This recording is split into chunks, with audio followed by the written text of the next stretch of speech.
మా ఫ్రెండ్స్ అయితే చాలా సర్ప్రైజ్ ఫీల్ అయ్యారు. వాళ్ళకి చెప్పకుండా వెళ్ళిపోయాను అనమాట. అఫ్కోర్స్ నేను వస్తానని అస్సలు వాళ్ళకి ఇంత కూడా డౌట్ లేదు. ఎందుకంటే మా ఫ్రెండ్ కలవడానికి వస్తున్నా అని చెప్పాడు. అక్కడికి వెళ్ళే ముందు నన్ను కలిసాడనమాట. ఇంటికి వచ్చి ఆఫీస్కి వెళ్తున్నా అంటే నేను వచ్చేస్తా అని వెళ్ళిపోయాను. సో వాళ్ళని కలిసి అయితే 1 year పైన అయిపోతుంది. ఆఫీస్కి వెళ్ళైతే 3 years పైనే అయిపోయింది. మానేసాక అసలు వెళ్ళలేదనమాట.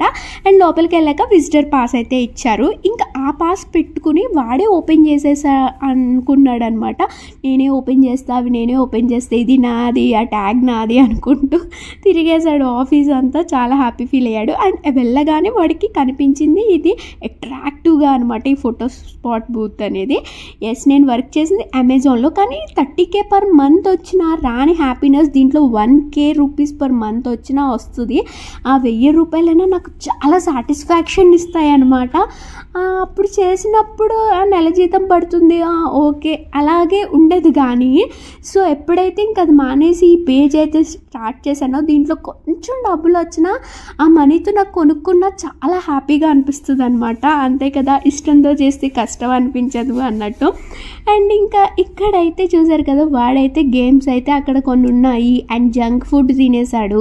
నా మాట అయితే అస్సలు వెళ్ళలేదు. అక్కడికి వెళ్ళాక పట్టించుకోలేదు నన్ను. మా ఫ్రెండ్స్తో ఫుల్గా ఎంజాయ్ చేశాడు.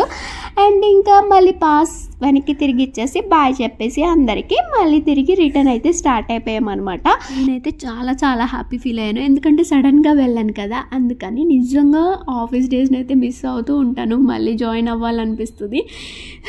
కానీ ఏం చేస్తాం. Okay, bye.